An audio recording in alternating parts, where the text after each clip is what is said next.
Sempre quando tem uma função que está sendo executada, a gente costuma chamar que essa função ela é uma rotina ativa. Ou seja, todas as variáveis locais utilizadas por essa função, elas vão estar alocadas nessa região de pilha e ela vai ser usada pelo processador, pelos registradores. A gente pode ter várias funções alocadas na pilha, só que a gente vai estar olhando aquela função que vai estar no topo. E aí a gente pode ter várias funções ativas a cada momento, e para cada rotina ativa a gente vai ter algumas informações, como o endereço de retorno, para voltar para a função chamadora, vai ter as variáveis locais delas, que podem ser tanto os argumentos de entrada, também os parâmetros de saída, e a gente tem outras informações locais conforme elas vão alocando valores variáveis dentro da chamada de função. No momento que uma rotina ela é invocada, vai ser alocado espaço na pilha, salvando essas informações do endereço de retorno das variáveis locais. E no momento que uma rotina retorna, o que ela vai fazer? Ela vai desalocar espaço que foi alocado na pilha, e aí ele vai fazer esse retorno para a função chamadora. Aqui a gente vai ter um exemplo, então, como é que seria a organização da memória, como um programa ele é dividido na memória no momento lá que tem o loader. Quando o escalonador de médio prazo do sistema operacional, ele aloca esse programa na memória. Então, normalmente, a gente vai ter o seguinte esquema, a gente vai ter uma região da memória principal que vai conter o código do programa que está sendo executado, representado aqui por esse ponto text. A gente vai ter uma região do código onde vai ser informações que vão ser carregadas estaticamente, como constantes, variáveis globais, eles vão ficar numa região à parte, podendo ser acessado por qualquer função ou rotina ativa no momento. A gente vai ter, no final, uma área que tem uma região dinâmica, que vai ser aquela área correspondente pela heap e pela pilha. Então, essas duas regiões elas vão compartilhar o mesmo espaço de endereçamento. Conforme vão sendo alocadas estruturas de dados dinamicamente, essa região vai sendo preenchida.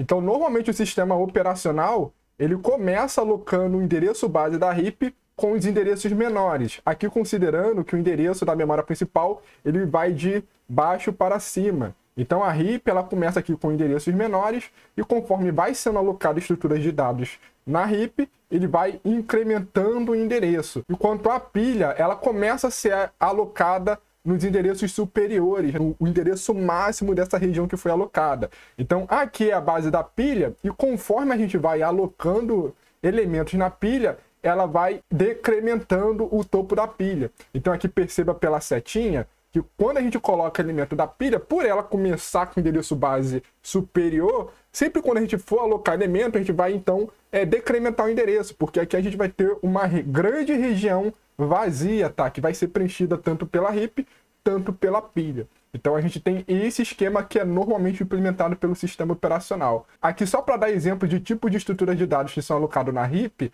são aquelas estruturas que são alocadas dinamicamente. Por exemplo, um vetor alocado dinamicamente, a gente pode imaginar lá no C, né? Quando a gente usa o malloc para alocar usando um ponteiro. Então, essas estruturas de dados alocadas com malloc, elas vão para essa região da heap. Se a gente for pensar em qualquer linguagem orientada a objeto, todo tipo de objeto que a gente tem manipulando nessas linguagens, eles são alocados na heap. E a pilha, ela fica especificamente para ser utilizada para chamadas de funções, chamadas de procedimentos, chamadas de métodos, se a gente for pensar em linguagem orientada a objeto. E aí na pilha vai ter aquele esquema que a gente viu, vai ter o endereço de retorno e os parâmetros de entrada da função, né? E as variáveis locais que vão sendo alocadas conforme essas funções, procedimentos são chamados e desalocadas conforme elas forem terminando.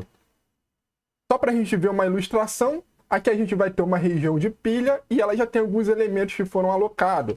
Então, nesse sentido, a gente vai sempre considerar que a base da pilha ela vai começar ali nos endereços superiores, visto a ilustração anterior que a gente viu. Então, aqui, esse primeiro elemento, por exemplo, ele seria o início da pilha. O primeiro elemento que foi alocado na pilha e o último elemento da pilha será, então, esse no endereço mais inferior. Então, perceba que aqui, nessa primeira região do endereço superior, ele é o primeiro elemento, e o segundo elemento, quando for empilhado, ele vai decrementando o endereço. E aqui do lado, repare que a gente vai ter um registrador, o registrador SP de Stack Pointer, que ele sempre vai apontar qual que é o endereço do topo da pilha. Então, como o topo da pilha é sempre um endereço mais inferior, então aqui o SP ele vai estar apontando para esse endereço em hexadecimal, esse 04 é 4. Dado esse cenário, como é que a gente faz para colocar um novo elemento na pilha, salvar um novo valor da pilha?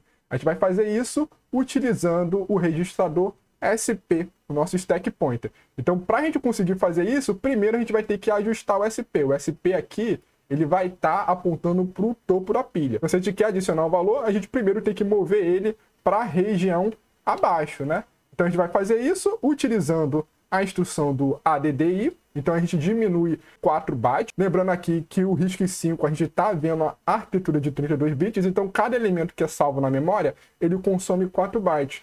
E a gente está considerando que a memória ela tem um endereçamento por byte. Então, por isso, a gente precisa decrementar 4 endereços, já que um dado ele vai consumir 4 endereços da memória. Então, para a gente alocar um elemento na pilha, primeiro a gente vai mover o stack pointer, vamos decrementar por 4, aí ele vai mover, né, para o endereço mais inferior da pilha, e depois que a gente decrementa o stack pointer, basta a gente salvar o valor utilizando o stack pointer como endereço base, usando a instrução do store, né? Aqui no caso, o SW para salvar 4 bytes. Então a gente vai pegar esse valor de A0 e vai salvar nesse novo espaço que a gente abriu da pilha. E aqui a gente bota o deslocamento 0 porque a gente vai estar utilizando o próprio endereço armazenado no stack pointer. Vamos ver o passo a passo como é que seria. No momento que faz essa adição, a gente vai decrementar o valor do stack pointer, ele vai apontar para o endereço mais inferior.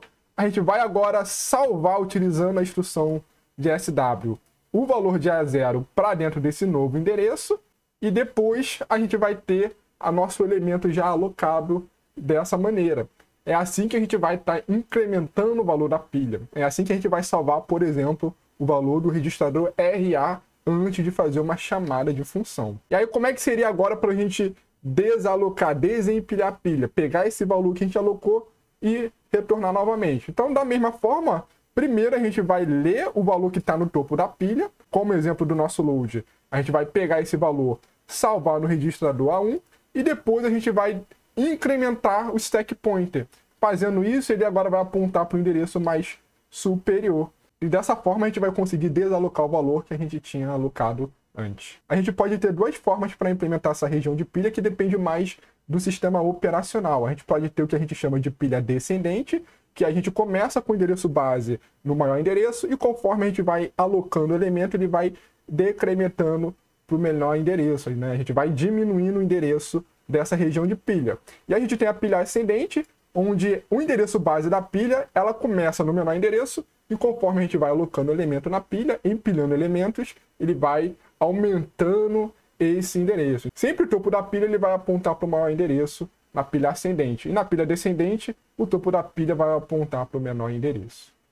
No caso do RISC-V, a gente vai utilizar a pilha descendente. A gente sempre vai considerar que o endereço base da pilha ela começa sendo alocado no maior endereço e o topo ele aponta para o menor endereço. E aí a gente vai ter duas situações na pilha descendente, que é o caso de pilha cheia e o pilha vazia. Então, no caso de pilha cheia, o stack pointer ele sempre vai apontar para aquele elemento que está no topo da pilha. E aí, como é que vai ser a situação de empilhar e desempilhar? Então, para empilhar, a gente vai precisar simplesmente decrementar o stack pointer e depois armazenar o dado utilizando a instrução de SW, as instruções de store.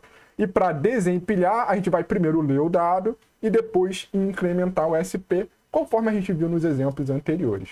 Outro tipo de configuração que a gente pode ter seria o de pilha vazia, que é onde o registrador SP ele vai apontar para o elemento após o topo da pilha, ou seja, ele vai apontar para uma região vazia, uma região que não está desalocada, que é depois do topo da pilha. E aí como é que ficariam as operações de empilhar e desempilhar? Então, como ele já está apontando para uma região vazia, um elemento vazio, então primeiro ele escreveria o dado nessa região vazia e depois decrementaria o SP para apontar novamente para um elemento que está vazio. E para desempilhar, primeiro ele voltaria para o elemento do topo da pilha, né? Dado que ele não está apontando para o topo, ele está no elemento posterior ao topo, então ele precisaria incrementar o SP depois do dado. Então é uma pequena diferença em relação ao pilha cheia.